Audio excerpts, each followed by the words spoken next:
இப்போ நமக்கு வெண்மை நிற மோகம் இருக்குது, அதுமாரி ஆங்கிலேய மோகம் இருக்குது. ஆங்கிலேயர்கள் வெள்ளையாக இருக்கிறனால தான் அவங்க மேலே ஆங்கில மொழி மேலே நமக்கு ஒரு மோகம்.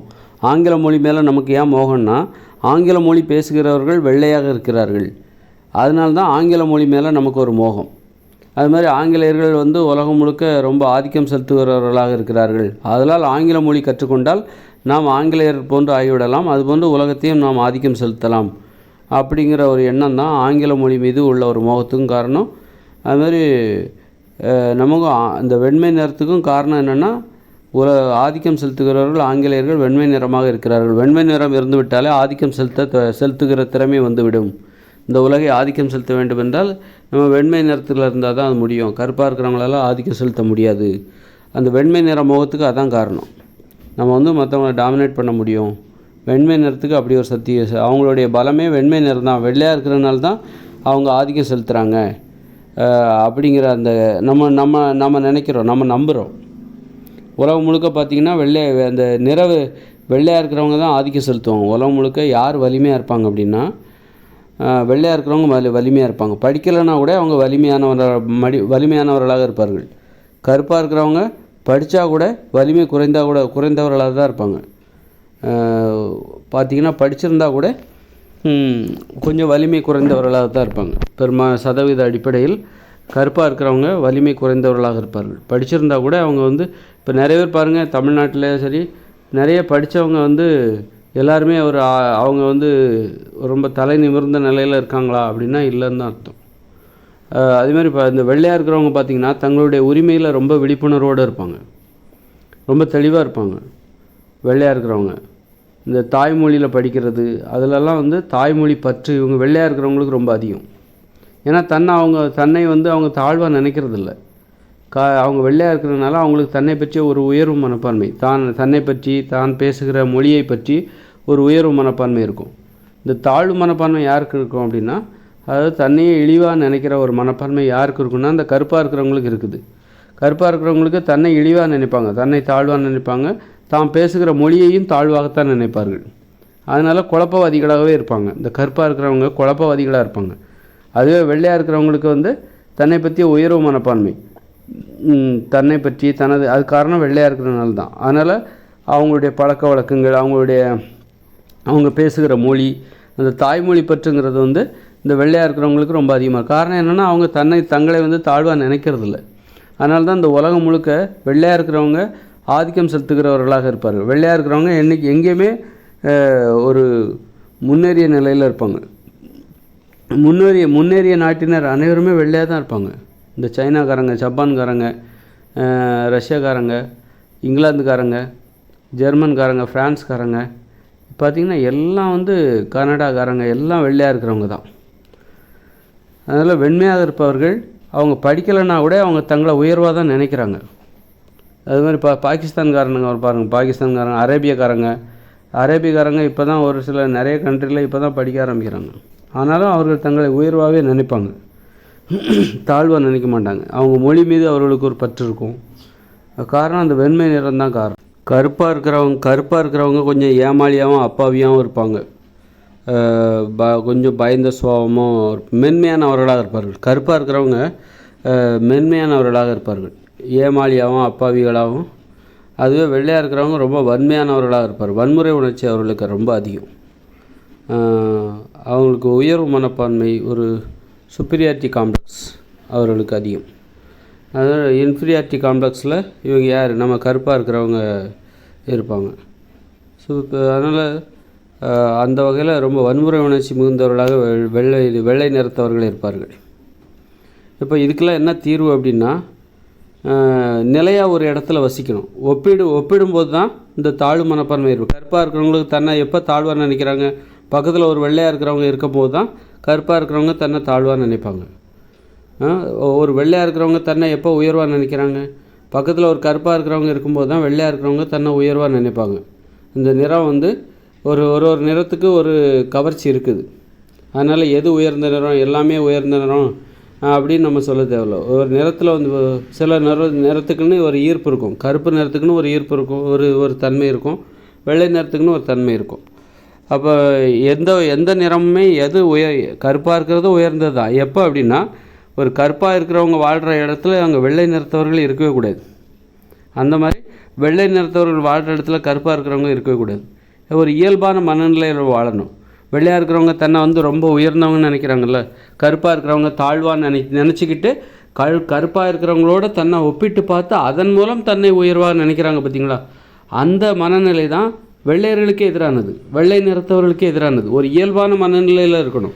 நிறம் வந்து ஒரு நிறத்தை வச்சு நீ தன்னை உயர்வாக நினைக்கிறல்ல, அந்த மனநிலைக்கு மனநிலை வந்து வெள்ளை நிறத்தவர்களுக்கே வரக்கூடாது. அது இப்போ அந்த நிறவெறி என்பது கருப்பாக இருக்கிறவங்களுக்கு மட்டும் பாதிப்பு கிடையாது, வெள்ளையாக இருக்கிறவங்களுக்கும் அது பாதிப்பு தான். ஒரு இயல்பான மனநிலையில் இருக்கணும். அப்போ தான் வந்து நல்ல ஆரோக்கியமாக மகிழ்ச்சியாக வாழ முடியும். ஒரு உண்மைகளை தெரிஞ்சுக்க முடியும். அன்பு தான் பெருசுன்னு நம்ம தெரிஞ்சுக்க முடியும். அதுக்கு வந்து இயல்பான மனநிலை இருக்கணும். நிறத்தை கடந்து பார்க்க தெரிந்திருக்க வேண்டும். அப்போ இங்கே வந்து ஒப்பிட்டு பார்க்குறதுக்கு இந்த பல்வேறு நிறத்தினர் ஒரு பகுதியில் வாழக்கூடாது. வெவ்வேறு நிறத்தினர் வந்து ஒரு பகுதியில் வாழக்கூடாது. ஒரு பகுதியில் வாழ்கிறாங்கன்னா ஒரு நிறமுடையவர்கள் தான் அங்கே இருக்க முடியும். இயற்கை விதிமுறைப்படி ஒரு நிறமுடையவர்கள் மட்டும்தான் ஒரு பகுதியில் வாழ முடியும். ஏன்னா ஒவ்வொரு நிறமும் அந்தந்த பகுதிக்கு சொந்தமானது.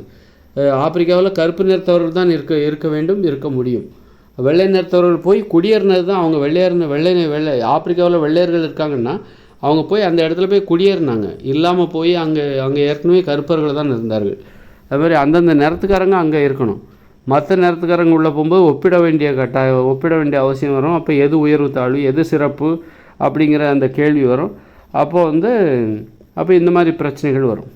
கருப்பாக இருக்கிறவங்களுக்கு வந்து அங்கே ஃபுல்லாகவே கருப்பாக இருந்துட்டாங்கன்னா அவங்க தங்களுடைய நிறத்தை வந்து தாழ்வாக நினைக்க மாட்டாங்க. எப்போ தாழ்வாக நினைக்கிறாங்கன்னோ அந்த இடத்துல போய் இன்னொரு வெள்ளை நிறத்தவர்கள் போய் நிற்கும்போது தான் அதோடு ஒப்பிட்டு பார்த்து தன்னை தாழ்வாக நினைக்கிறாங்க. அங்கே கருப்பு நிறத்தவர்கள் மட்டும்தான் இருக்காங்க அப்படின்னா அப்போ அவங்களுக்கு வந்து வெள்ளை நிறத்தவர்கள் இந்த உலகத்தில் இருக்காங்களா இல்லையான்னு கூட தெரியக்கூடாது. அந்த அளவுக்கு இப்போ 2040 அப்புறம் இயற்கையோடு இணைந்த மனித வாழ்க்கை வரப்போகுது. அப்போ வந்து டிவி, பேப்பர், புத்தகம் எதுவுமே கிடையாது, மின்சாரம் எதுவுமே கிடையாது. எல்லாரும் குடிசையில் தான் வாழ போகிறாங்க, இயற்கையோடு இணைஞ்சு வாழ போகிறாங்க. 2040 அப்புறம் இந்த இயந்திர அறிவியல் உலகமே செயலிழக்க போகுது.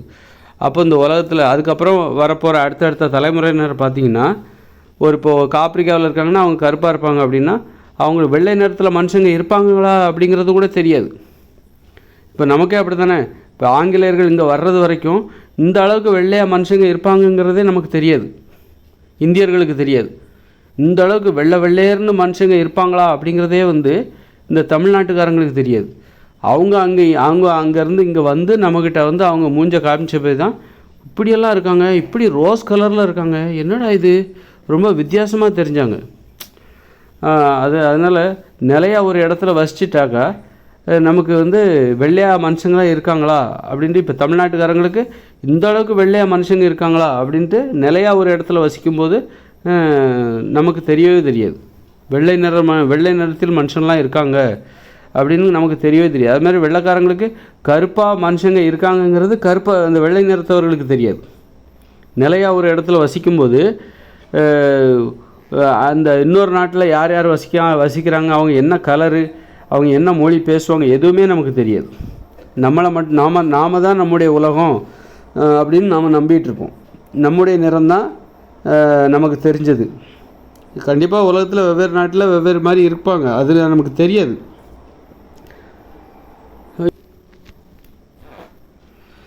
அதனால தான் நிலையாக ஒரு இடத்துல மக்கள் வசிச்சிட்டாலே, அதுவும் இயற்கையோடு இணைந்த மனித வாழ்க்கை நிலையாக தான் ஒரு இடத்துல வசிக்க போகிறாங்க.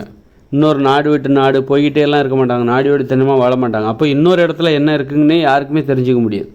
இன்னொரு நாட்டில் மக்கள் எப்படி வாழ்கிறாங்க, என்ன சாப்பிட்றாங்க, என்ன மொழி பேசுகிறாங்க, எப்படி எந்த நிறத்தில் இருக்காங்க அப்படிங்கிறத தெரிஞ்சிக்கவே முடியாது. அப்போ மக்கள் வந்து தங்களுடைய நிறத்தை மட்டும்தான் அவங்களுக்கு தெரியும். அந்த ஒரு பகுதியில் ஒரே நிறம் தான் இருக்க முடியும். இயற்கையான வாழ்க்கை முறையில் ஒரு பகுதியில் வாழ்கிற மக்களுடைய உடல் நிறம் ஒரே மாதிரியாக தான் இருக்கும். ஏன்னா அவங்க எல்லாருமே இயற்கையோடு கலந்து வாழ்கிறாங்க. இப்போ தமிழ்நாட்டில் பார்த்திங்கன்னா வெவ்வேறு நிறத்தவர்கள் இருப்பாங்க. அதுவே ஒரு 50 வருஷத்துக்கு முன்னாடி போய் பாருங்கள், கருப்பாக இருக்கிறவங்க தான் அதிகம். அதுவே 100 வருஷத்துக்கு முன்னாடி போய் பாருங்கள், இங்கே கருப்பாக இருக்கிறவங்க தான் இன்னும் அதிகமாக இருப்பாங்க, பெரும்பான்மையாக இருக்கும். எப்போ மக்கள் வந்து வெள்ளையா மாநிலம் இதெல்லாம் மாறுது அப்படின்னா இவங்க இயற்கையிலேருந்து விலகி வராங்க. விவசாயம் பண்ணுறது குறையுது, விவசாயம் பண்ணுறவங்களோட எண்ணிக்கை குறையுது. அதுமாதிரி வெயிலில் மழையில் போய் வர்றவங்களோட எண்ணிக்கை குறையுது. வெயில் படுறது, வெயில் படுகிறவர்களுடைய எண்ணிக்கை வந்து குறைஞ்சி போகுது. ஒரு 50 வருஷத்துக்கு முன்னாடி செருப்பே போட மாட்டாங்க, வெறுங்காலில் தான் நடந்து போவாங்க. அப்போ வந்து நிறைய பேர் கருப்பாக இருந்தாங்க, இயற்கையோடு கலந்து வாழ்ந்துட்டு இருந்தாங்க, வெயில் படுற மாதிரியான ஒரு வாழ்க்கை. இன்றைக்கி பார்த்திங்கன்னா எல்லாம் காங்கிரீட் கட்டிடம், அந்த கட்டிடம், இந்த கட்டிடம்னு சொல்லி வெயிலே படாமல் அவங்க வீட்டுக்குள்ளே ஒளிஞ்சி வாழ்ந்துக்கிட்டு, அப்போ அதன் மூலம் தங்கள் உடல் நிறம் வெளியேறி போயிடுது. வெயில் படாத போது உடல் நிறம் வெள்ளையாக மாறிவிடுகிறது. நகரங்களுக்கு ஏன் மக்கள் குடியேறி வர்றாங்கன்னா, நகரங்களுக்கு போனால் நீ வந்து விவசாயம்லாம் பார்க்க தேவையில்ல. நகரத்தில் வாழ்கிறவர்கள் யாரும் விவசாயம் பார்க்குறது கிடையாது. வெயிலில் போய் வெயில் படுற மாதிரி வேலை பார்க்க வேண்டிய அவசியம் இல்லை. அதனால் வெள்ளையாக மாறலாம், நகரங்களில் வாழ்கிறவர்கள் வெள்ளையாக மாறுவார்கள் அப்படிங்கிற ஒரு நம்பிக்கை அது உண்மையாக கூட இருக்குது. அப்போ இந்த மாதிரி ஒரு 100 வருஷத்துக்கு முன்னாடி பார்த்திங்கன்னா பெரும்பாலும் இங்கே கருப்பாக தான் இருந்தாங்க. காரணம் என்னென்னா, எல்லோரும் இந்த இயற்கையோடு கலந்து வாழ்ந்தாங்க, இயற்கையிலேருந்து ஒழிஞ்சி வாழலை. எல்லாருமே வந்து கொஞ்சம் ஏழ்மையாகவும் இருந்தாங்க, குடிசை வீடு, எல்லாருமே விவசாயம் பார்த்தாங்க. அதனால் வெயில் அவங்க மேலே நல்லா படும். அதனால் தமிழ்நாட்டில் ஒரு 100 வருஷத்துக்கு முன்னாடி பெரும்பாலானோர் கருப்பாக தான் இருந்தாங்க. இந்த விவசாயம் பார்க்காதவர்கள் மட்டும்தான், இந்த பிராமணர்கள் மட்டும்தான் வெள்ளையாக இருப்பாங்க. வெள்ளையாக இருக்க காரணமே அவங்க விவசாயம் பார்க்குறது இல்லை. போய் கோயிலுக்குள்ளே போய் நின்றுப்பாங்க, அப்புறம் வந்து வீட்டுக்கு வந்துடுவாங்க. விவசாய நிலத்துக்கு போகவே மாட்டாங்க. விவசாயத்தை பார்த்தாலே அவங்களுக்கு பயம், எங்கே கருப்பாயிடுவோமோ அப்படின்னு ஒரு பயம்.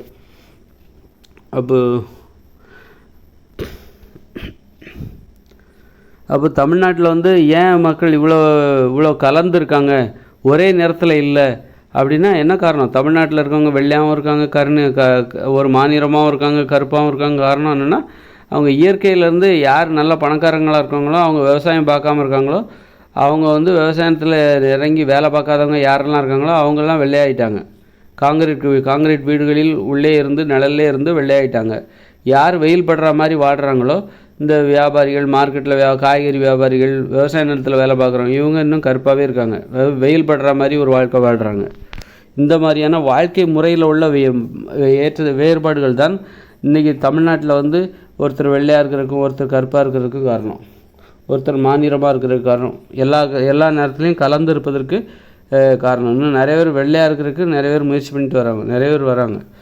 அதுவே பார்த்திங்கன்னா ஒரு 100 வருஷத்துக்கு முன்னாடி 200 வருஷத்துக்கு முன்னாடி இங்கே கருப்பாக இருக்கிறவங்க தான் அதிகம். ஏன்னா நிறைய பேர் விவசாயம் பார்த்தாங்க, வெயில் படுற மாதிரியான ஒரு வாழ்க்கை வாழ்ந்தாங்க, அதனால கருப்பாக இருந்தாங்க. அதனால் எதிர்காலத்தில் 2040க்கு அப்புறம் என்ன ஆகும் அப்படின்னா, எல்லோரும் இயற்கையோடு இணைஞ்சி எல்லாருமே விவசாயம் பார்க்க போகிறாங்க. உலகத்தில் உள்ள எல்லாருமே விவசாயம் பார்க்க போகிறாங்க. அப்போ எல்லாருமே அப்போ கருப்பாயிடுவாங்களா? அப்படி கிடையாது. சூரிய ஒளி படுகிற நம்ம தமிழ்நாடு, இது போன்ற ஆப்பிரிக்கா போன்ற பகுதிகளில் அந்தந்த நிறம்னு ஒன்று இருக்குது. ஒரு பகுதிக்குன்னு ஒரு நிறம் இருக்குது. அந்த நிறத்துக்கு எல்லோரும் வந்துடுவாங்க. தமிழ்நாட்டுக்குன்னா அது கருப்பு தான். தமிழ்நாட்டில் வசிக்கிறவங்க கருப்பாக தான் இருப்பாங்க. நம்ம வெள்ளையாக காரணம் என்னென்னா, நம்ம வந்து விவசாயம் பண்ணாமல் அப்படி காங்கிரீட் வீடுகளில் ஒரு நிழல்லே வாழ்கிறதுனால நம்ம வெள்ளையாக மாறினோம். இனிமேல் 2040க்கு அப்புறம் எல்லாருமே, உலகத்தில் உள்ள எல்லாருமே விவசாயம் தான் பார்க்க போகிறாங்க. நிலத்தில் இறங்கி இயற்கையோடு கலந்து வெயிலில் காய்ஞ்சி வேலை பார்க்க போகிறாங்க. வெயிலில் அதுக்காக மத்தியான வெயிலெலாம் காய மாட்டாங்க, வெயில் அவங்க மேலே படும். அதனால் ஒரே மாதிரியான நிறம் வரப்போகுது. ஏன்னா ஒரே மாதிரியான தொழில் தான் பண்ண போகிறாங்க. 2040க்கு அப்புறம் இப்போ தமிழ்நாடை பார்த்திங்கன்னா எல்லாருமே கருப்பாயிடுவாங்க. ஏன்னா எல்லாருமே விவசாயம் தான் பார்க்க போகிறாங்க 2040க்கு அப்புறம். பிராமணர்களும் அப்படி தான். பிராமணர்கள் கூட விவசாயம் தான் பார்க்கணும். அவங்கெல்லாம் மூட நம்பிக்கை, சாமி, கோயில், மணி அடித்து ஏமாற்றி சம்பாதிக்கலாம் அப்படிங்கிறதுக்கு வாய்ப்பே கிடையாது. ஏன்னா 2040க்கு அப்புறம் பணம் என்னும் நடைமுறை கிடையாது, தங்கத்துக்கு மதிப்பு கிடையாது, வியாபாரம் கிடையாது, விற்பனை கிடையாது, ஏற்றுமதி கிடையாது, இறக்குமதி கிடையாது, பள்ளிக்கூடம் கிடையாது, கல்லூரி கிடையாது, பணம் கிடையாதுனாலே கோயிலும் கிடையாது. ஏன்னா கோயில் ஏன் பாதுகாக்கப்படுகிறதுனா, அந்த உண்டியலில் போடுற பணம், அதனால் வந்து இந்த பூசாரிகள்லாம் சேர்ந்து அந்த கோயிலை பாதுகாப்பாக வச்சுருப்பாங்க. பணம் என்னும் நடைமுறையே கிடையாது. அதனால் கோயிலுக்கும் பாதுகாப்பு கிடையாது. பிராமணர்கள் கூட விவசாயம் தான் பார்க்கணும். 2040க்கு அப்புறம் எல்லாருமே விவசாயம் பார்க்கணும். பிராமணர்களும் கருப்பாக மாறிவிடுவார்கள் 2040க்கு அப்புறம். படிப்படியாக 2-3 தலைமுறைகளை கடந்து பார்க்கும்போது இங்கே கருப்பு நிறத்தவர்கள் மட்டும்தான் இருப்பாங்க. இந்த தமிழ்நாட்டை பொறுத்தளவில் ஒரு பகுதிக்கும் ஒரு நிறம் இருக்குது. அது மாதிரி கர்நாடகா அவங்களும் கருப்பு நிறம் தான். கேரளாக்காரங்க கொஞ்சம் வெள்ளையாக இருப்பாங்க, நிழல்லே இருக்கிறதுனால, மலை பிரதேசங்கிறதுனால அவங்க கொஞ்சம் வெள்ளையாக இருக்க வாய்ப்பு இருக்குது கேரளாக்காரங்க. அது மாதிரி ஆப்பிரிக்காவா, அங்கே எல்லாருமே கருப்பாக தான் இருப்பாங்க. அது இந்த மாதிரி ஒரு பகுதியில் வாழ்கிற அனைவரும் ஒவ்வொரு நிறமாக இருப்பாங்க. அந்த பகுதிக்குன்னு ஒரு நிறம் இருக்குது. அது மாதிரி ஐரோப்பாக்காரங்கன்னா அவங்கெல்லாம் இப்போ சூரிய ஒளியே அதிகமாக படாது, அதனால் அவங்க வெள்ளையாக தான் இருப்பாங்க. அங்கே இப்போ அமெரிக்காவில் கருப்பர்கள்லாம் இருக்காங்க, அமெரிக்காவுக்குன்னு ஒரு நிறம் இருக்குது. அந்த அமெரிக்க பகுதியில் வாழ்கிற அந்த பழங்குடி மக்கள் ஏற்கனவே எப்படி இருந்தாங்க, செவ்விந்தியர்கள் மாதிரி இருந்தாங்க. அவங்க கருப்பாகவும் இல்லை வெள்ளையாகவும் இல்லை, அவங்களுக்கு ஒரு நிறம் இருக்குது. அந்த நேரத்தில் அமெரிக்காவில் வாழ்கிற அத்தனை பேரும் மாறிவிடுவார்கள். ஏன்னா அத்தனை பேரும் அந்த இயற்கையோடு கலந்து 2040 அப்புறம் வாழ போகிறாங்க. அதுமாதிரி ஆஸ்திரேலியாவில் பகுதி பார்த்திங்கன்னா ஆஸ்திரேலியாவோட நிறம் வந்து கருப்பு தான். அங்கே அல்பர்ஜீனியஸ்னு ஒரு பழங்குடியினர் வாழ்ந்துட்டுருக்காங்க ஏற்கனவே. அவங்கெல்லாம் பார்த்திங்கன்னா தமிழ்நாட்டுக்காரங்க மாதிரி தான் இருப்பாங்க, கருப்பாக இருப்பாங்க. அதுதான் அந்த பகுதியின் நிறம். அப்போ இங்கேருந்து குடியேறி போயிருக்காங்களா ஆங்கிலேயர்கள், அவங்க எல்லாருமே வெள்ளையாக இருக்காங்க. ஆஸ்திரேலியாவை கைப்பற்றிய அந்த ஆங்கிலேயர்கள் பார்த்திங்கன்னா வெள்ளையாக இருக்காங்க. அவங்க வந்து 2040 அப்புறம் விவசாயம் தான் பார்க்க போகிறாங்க. விவசாயம் தான் எல்லாருமே, உலகம் முழுக்க எல்லாருமே விவசாயம் தான், இயற்கையோடு கலந்து தான் வாழ போகிறாங்க. அப்படி இருக்கும்போது ஆங்கிலேயர்கள் கருப்பாக மாறிவிடுவார்கள். அடுத்தடுத்த தலைமுறையில் அந்த மண்ணிற்கான நிறம் அது, அதுலேருந்து யாரும் தப்ப முடியாது. நீ ஓடவும் முடியாது, ஒழியவும் முடியாது. அதனால் எல்லோரும் விவசாயம் பார்க்கும்போது அந்த எல்லாருக்கும் அந்த அந்தந்த பகுதிக்குன்னு ஒரு நிறம் இருக்குது. அவங்க எல்லாருமே இப்போ ஆஸ்திரேலியாவில் வசிக்கிற அத்தனை ஆங்கிலேயர்களும் வெள்ளை நிறத்தவர்களும் கருப்பர்களாக மாறிவிடுவார்கள். அந்த அந்த அல்பர்ஜீனியஸ் என்கிற பழங்குடியினர் ஆஸ்திரேலியாவில் இருக்காங்கல்ல, அவங்க என்ன கலரில் இருப்பாங்களோ அந்த கலருக்கு ஆஸ்திரேலியாவில் உள்ள வெள்ளை நிறத்தவர்கள் அனைவருமே மாறிவிடுவார்கள். அதை தடுக்கவே முடியாது. அந்த மாதிரி ஒரு ஒரு பகுதிக்குன்னு ஒரு நிறம் இருக்குது. அந்த நிறத்தை வந்து அது அந்த பகுதியின் அடையாளம். அது எப்படி வந்து காஷ்மீரில் வெயில் அடிக்கிற மாதிரி, காஷ்மீரை தமிழ்நாடு மாதிரி வெயில் அடிக்கிற மாதிரி ஒரு பகுதியாக மாற்ற முடியாதோ, இல்லை தமிழ்நாட்டை வந்து காஷ்மீர் மாதிரி ஒரு பனிப்பிரதேசமாக மாற்ற முடியாதோ, அதுபோல தான் தமிழ்நாட்டில் உள்ளவர்கள் இயற்கையோடு இணைந்த மனித வாழ்க்கை 2040 அப்புறம் தமிழ்நாட்டில் வாழ்கிறவர்கள் யாருமே வந்து வெள்ளையாலாம் இருக்க மாட்டாங்க, கருப்பாக தான் இருப்பாங்க. அது மாதிரி காஷ்மீரில் வெள்ளையாக தான் இருப்பாங்க. அவங்க அந்த நிறம் வந்து வெள்ளை தான். அப்போ அங்கே யாரும் கருப்பர்கள் இருக்க முடியாது. அது மாதிரி ஒரு பகுதிக்கு ஒரு நிறம் இருக்குது. அதுதான் அந்த பகுதியோட அடையாளம்.